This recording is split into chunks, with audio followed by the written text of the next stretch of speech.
Listo, a ver, vamos a dar comienzo a la entrevista. Buenas tardes.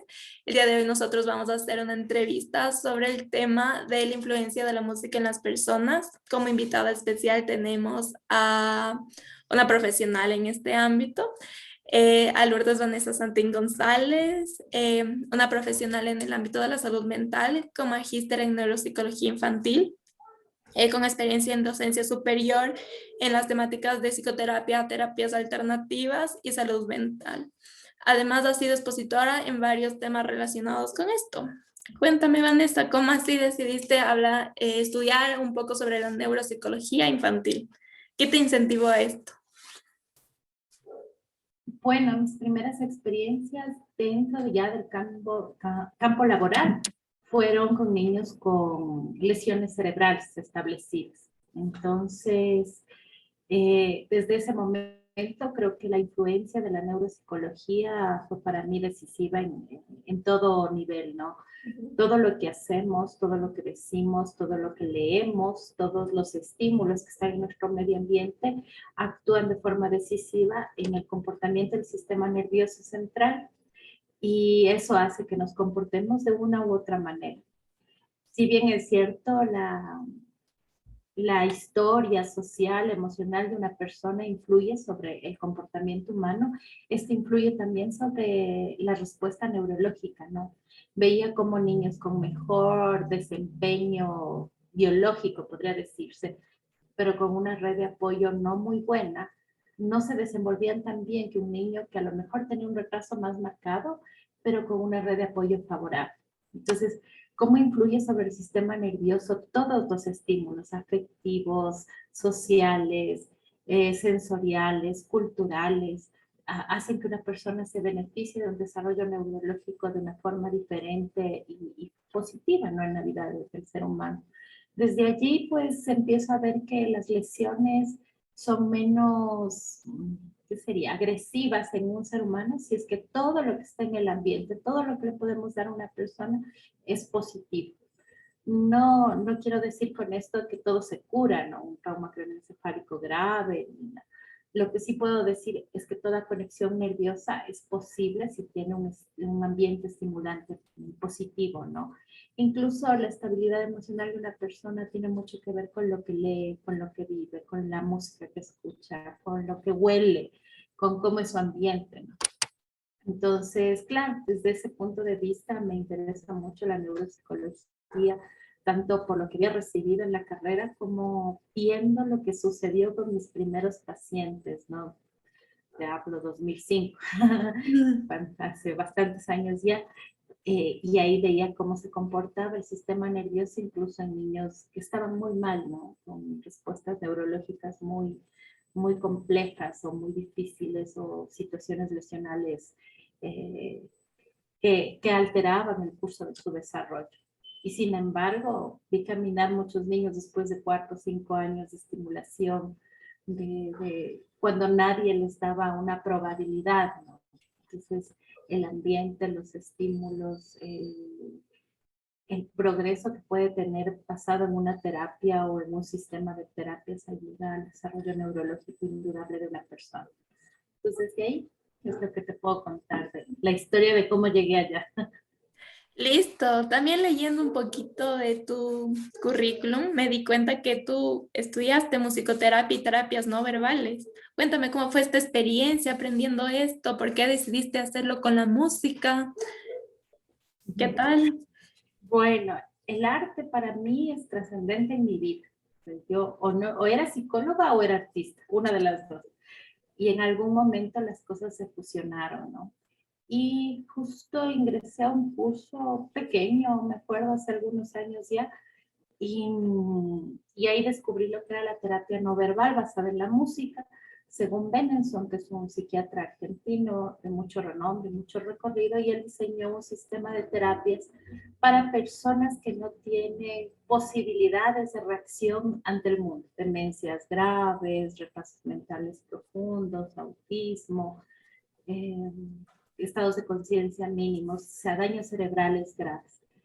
Y él se dio cuenta de que por más daño neurológico que había o retrasos o condiciones muy adversas, la música despertaba una conexión en el sistema de las personas. Había un modo de comunicación. Entonces, con los años, no recuerdo cómo llegué a esto, vino un magíster que venía de la escuela de él acá al Ecuador y me inscribí en el curso. Y luego se hizo una formación, ¿no? Fui a Argentina y todo. Y bueno, ahí descubrí todo el sistema de estímulos basados en la música y en la música basada en tu historia personal. Entonces, por ejemplo, tenía un paciente con el que más se aplicaba el tema de musicoterapia, que tenía, porque ya falleció, un estado de conciencia mínimo, es decir, que respondía apenas a ciertos estímulos y estuvo en coma muchísimos años. Es un caso muy resonado aquí en el Ecuador, de un jovencito. Y este guagua, con los años y con la música, que hicimos su historia musical, que escuchaba de niño, que escuchaba de adolescente, que le cantaba a su mamá, toda esta historia sonora, qué sonidos tenía su casa, empezamos a recrear todos los sonidos que le hacían sentir feliz.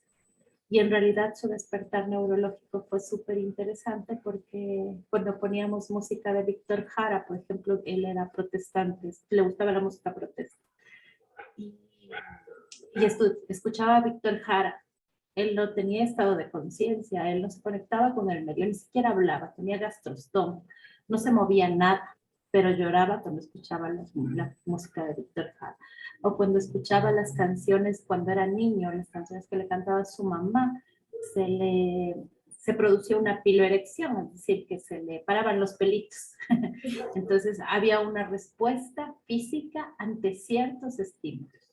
Poco a poco el despertar neurológico de él sí fue situándose. No te digo que fue el único estímulo, pero la música fue lo más importante de su vida, lo más importante. Cuando él escuchaba su música, él se despertaba y empezó a abrir sus ojitos también ya antes de que fallezca, un año antes de que fallezca, él abría sus ojos, miraba, reconocía a sus amigos. Claro, no podía aprender, no recordaba cómo leer y escribir, pero se comunicaba con dos deditos. El uno era sí, el otro era no, por ejemplo. Pero te hablo, él moriría tal vez de unos 26 años y él entró en esto como a los 17 tal vez, en esta situación. Entonces, todos esos años, hubo unos 3 años en coma, luego estados de conciencia mínimo, y en esos estados de conciencia mínimo llegó a comunicarse. Llegó a comunicarse, aunque sea con un sí o un no, y sabíamos que le hacía feliz. Entonces, el tema de la calidad de vida, del conectarnos con su historia musical, fue muy importante, porque lo que más escuchas tú desde que llegas a este mundo son sonidos. El sonido del corazón de tu mamá, y la música que escucha tu mamá. Y la música que escucha tu mamá cuando está embarazada de uno es bien importante y trascendente en tu historia sonora. Y ahí viene el descubrir del ISO musical que habla Benenson. El ISO es tu sonido personal. Por ejemplo, hay personas que no pueden escuchar rock y otras que solo pueden escuchar rock, aunque sea la misma letra, pero en romántica o en rock suena distinto, ¿no es cierto? Entonces, es tu sonido el que te vincula con tu historia y con tu equilibrio armónico o con tu ritmo personal. Entonces, todo lo que hagas en tu vida tiene sonido, tiene música, tiene un equilibrio o un desequilibrio, ¿no? Sea un sonido importante, sea bonito o feo, puede detonar traumas, puede detonar tristezas, aun cuando no sea una canción triste, ¿no? Puede ser una canción alegre incluso, pero puede ser que no te conecte. Hay gente que le duele el feliz cumpleaños. Dicen que es la canción más triste del mundo. Y sí es triste, ¿no? Pero si la cantas es bien triste. Pero en realidad se conecta con tu historia. Claro. Entonces, la música despierta y también puede generar trauma. Puede generar retraumatización, podría decirse de alguna manera, si es que no está bien empleada la música. Claro. ¿Y por qué piensan ustedes como psicólogos que las personas, nosotros acudimos a la música? ¿Por qué tenemos esa necesidad de escucharla? Porque todo es música. No hay nada que no sea musical. Tú cuando caminas, caminas con un ritmo. Cuando hablas, hablas con un ritmo sonoro, armónico. Cuando quieres llegar a otra persona, estás cantando de alguna manera una melodía que suena a un discurso, pero en realidad no es un discurso. Estás llegándole al otro. No hay nada que no sea música. Y de hecho, el lenguaje se aprende con la música. Por ejemplo, tú le cantas al bebé y, hola, ¿cómo estás? Todo es musical. Y el bebé aprende las vocales con el o sea, vocales aprende con sonidos. Y no hay nada que no se aprenda por el sonido, ¿no? Desde cómo tú te levantas, cómo caminas, cómo aplaudes, tienes ciertos ritmos. Entonces, naturalmente, cuando necesitas armonizarte, necesitas respirar de cierta manera. Y para respirar de cierta manera, te unificas con la música. Entonces, la música suena así y tú estás así. Entonces, como para equilibrarte, buscas una canción que te remueva o te reorganice la conducta y otra vez vuelves a un ritmo. Y eso te calma, te vuelve a poner en lo que llamamos la regulación de la respiración, la regulación de tu estado de ánimo, la regulación del movimiento. Uno se mueve, respira y habla de una manera armónica. No es que hablas rapidísimo, pero caminas lento. Entonces, todo tu cuerpo se reorganiza, todo. Entonces, cuando uno está, qué sé yo, muy emocionado, pones música y te regulas. Uno está muy triste, pones música y quieres estar más triste y te organizas en el más triste. Eso es medio ecuatorianísimo, pero sí, o sea, de alguna manera organizas tu conducta para una cosa que necesitas. Justo ayer escuchábamos unas melodías que a mí me gustan mucho y me hacen poner súper activa, ¿no? A mí me gustaba Bunbury hace años. Entonces ponía Bunbury, sí, yo otra vez estaba así activa, ¿no? Como no adolescente, ya estaba joven cuando escuchaba eso. Y claro, se me activaba en otra sintonía, ¿no? Activa. Y me había olvidado de eso, ¿no? Y ayer pasé súper activa, solo escuché una hora a lo mejor la música, ¿no? Entonces me activó en otro ritmo de mi historia que me gustaba. Y la música de Bunbury es triste, la verdad, pero no estaba triste, o sea, me armonizó a un contexto donde a mí me gustaba algo y me hacía sentir cómoda. Entonces, la música es recurrir a la cultura para sembrar, cantábamos, está en nuestra historia ancestral también. Entonces, para sembrar, cantamos, para morir, cantamos, para nacer, se canta, para casarte, cantas, para hacer la primera comunión, cantas, para divorciarte, vas y cantas en un karaoke, o sea, para todo cantas. No hay ningún ritual donde no haya música, ninguno. Para acunar al bebé, para lo que sea, la muerte, la vida, para cualquier cosa trascendente de nuestra historia. Hay música. Solo pensar en el matrimonio, ¿no? Eliges la canción para el ingreso, eliges la canción para el baile, eliges la canción para la salida. Siempre eliges una canción, todo hay música. Y es porque somos música. Benenson decía que el principal instrumento es el cuerpo. Pues claro, ahí sale el primer sonido, ¿no? De nuestro cuerpo con el llanto. Entonces, indudablemente, como seres musicales, buscamos música también. Listo. ¿Y qué efectos podrías decirme que tiene esta música? ¿Hace alguna conexión neurológica en el cerebro? ¿Qué efectos tiene en el cerebro escuchar música? ¿Y por qué se lo Y utiliza en terapias? bueno, las terapias se lo utilizan porque, como te digo, ayuda al despertar del sistema nervioso.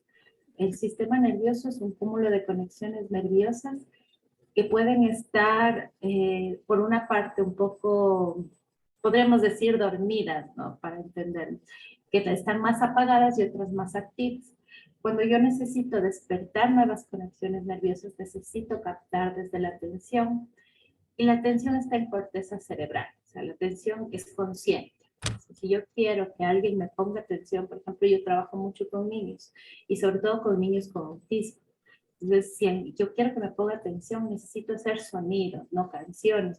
La mayor parte de las veces canto. y cantando logró captar la atención, entonces hay un despertar del control atencional primero. Entonces la corteza cerebral se activa. De ahí se habla de una activación multimodal, porque se activan varias áreas del cerebro. Cuando tú cantas una canción, tienes recursos de tu memoria, visuales, auditivos, sensoriales, táctiles incluso. Con una canción te acuerdas hasta cómo te abrazaba tu mamá. Te acuerdas, no sé, del olor de tu mamá, te acuerdas de cómo se veía tu mamá, te acuerdas o sea, es una invasión de información. Entonces, no es que se activa un área chiquita del cerebro, se activan muchas áreas del cerebro, haciendo que esto se vincule con muchas funciones cognitivas: memoria, atención, percepción, lenguaje. Se activan muchísimas áreas cerebrales, como ves, ¿no? Entonces, de todas estas áreas cerebrales, cuando yo te presento una tarjeta, solo actúa sobre una área, tal vez la visual o tal vez parietal, en el occipital y nada más. Y quizás por ahí un recuerdo. Pero con la música se activan múltiples, se activa el baile. Nadie que cante no se mueve. O sea, necesitas movimiento, sinestesia, coordinación, equilibrio. Entonces se activa cerebelo, se activa corteza, se activa lóbulo frontal, occipital, parietal, temporal. Entonces son múltiples áreas del cerebro que se van a activar solo con eso. Solo con eso. Y va a provocar que la persona actúe de una forma, depende de la música, ¿no? Organizada, flexible, armónica. Por ejemplo, yo a mis niños les canto muchísimo, me invento canciones, lo que te nazca, ¿no? Entonces, tengo niños con mucha irritabilidad, entonces les abrazo y les canto hasta que les pase. Puede durar 2 horas. La próxima vez ya no me lloran, porque en algún momento llega la música a trascender a la armonía de él y saben que se sienten contenidos, abrazados, sostenidos, y a la próxima no lloran. Entonces se activan múltiples áreas, hasta afectivas, sistema límbico, pero con una tarjeta quizás solamente lo visual, un conocimiento, un recuerdo, y un recuerdo de, aquí está la mandarina, por ejemplo. Les muestro la mandarina. ¿Qué es esto? Una mandarina. Chévere, es la mandarina, guarda. ¿Qué color era ya? Tomate. Quizás a qué te recuerda un día que mi mami me trajo eso. Ya, se acabó. Hasta ahí llegó el estilo. Pero con la canción de la mandarina, ¿te acuerdas de cómo se reía tu mamá, cómo fingía ser mandarina, cómo bailabas como mandarín, la fantasía, o sea, todo lo que puede conllevar, cuántos años tenías, qué hacías con las mandarinas, si lanzabas las pepas? Hay múltiples formatos de recuerdos, de organización del pensamiento, de clasificación, incluso de funciones, de formas, de colores, eso le llamamos memoria semántica, si eso es frutas, si eso es eh, animales, y así vas organizando. Entonces hay clasificación. Y sobre todo es que actúa sobre muchos sensorios, ¿no? Sobre muchos sensorios. La música te lleva a lo visual, como te digo, al auditivo, al olfativo, te lleva a algún lugar. El estímulo visual te lleva a un recuerdo, pero el estímulo auditivo te lleva a un lugar, a todo un evento, a toda una situación. Entonces la música indudablemente es importante, ¿no? En la vida de cualquier persona. Por eso es que donde no se canta tampoco hay tanta fantasía. Donde hay música hay más fantasía, hay más creatividad, hay más desarrollo del pensamiento, pero desde una propuesta afectiva, creativa, podría decirse. Claro. Y considera importante que durante la gestación las mujeres tienen que estimular a sus bebés mediante la música. De preferencia siempre con tu voz. ¿Ya? ¿Sí? Con tu voz, con la música que inventes, con tu sonido personal. Eso de preferencia, ¿no? Hay música que le puede alterar a un bebé, sí. Puede ser que Mozart no sea tu hijo. Por ejemplo, justo poníamos música en mi hospital, trabajamos con mujeres embarazadas. Entonces nos decían, ¿y cuál es la música mejor para estimularles a las mamás mientras están en el parto? Y no es ninguna música pregrabada. Es un error poner música pregrabada. Tiene que estar asociada a tu historia y a tu cultura. Si yo le pongo Mozart a una mujer indígena, probablemente salga con dolor de cabeza. Pero si le pongo música andina, que sea sonido de su historia y de sus ancestros, le va a ir bien. A mí me gusta mucho el arte, pero yo prefiero la música andina. O sea, es parte de mi, no sé, de mis sonidos personales. Yo vibro con la música andina, cualquiera que fuera, no importa. Pero la música clásica sí me relaja, pero me duerme. La música andina me mueve, me moviliza, me despierta, me encanta. Entonces depende de cada sonido. Entonces, claro, para poner música de relajación, de activación, siempre tiene que estar relacionada con tu propia historia.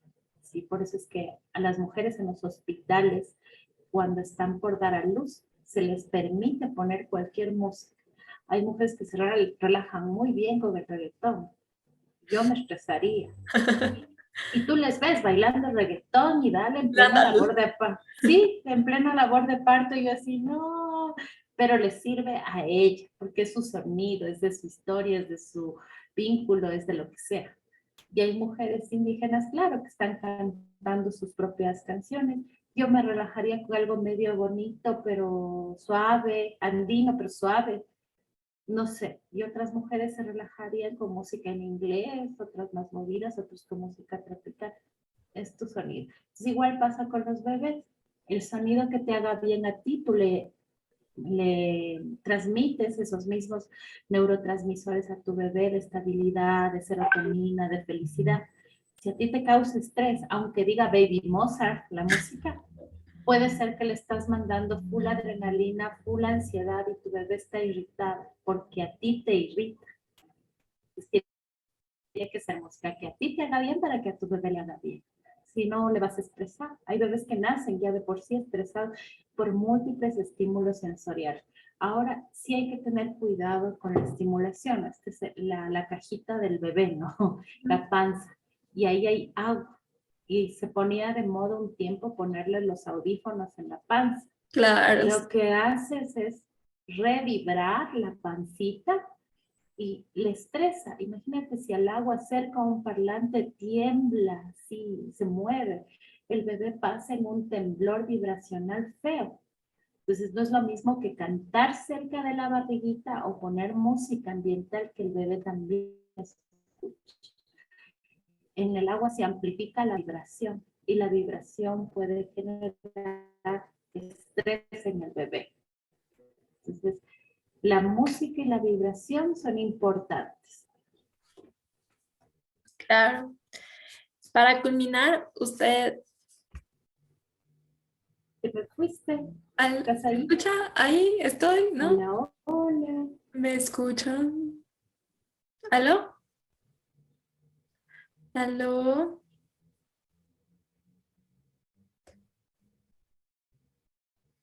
¿Volviste? ¿Te oigo? ¿Me escucha? ¿Me escucha? Ahí te escucho. Ahí, ya, perfecto. Claro, entonces...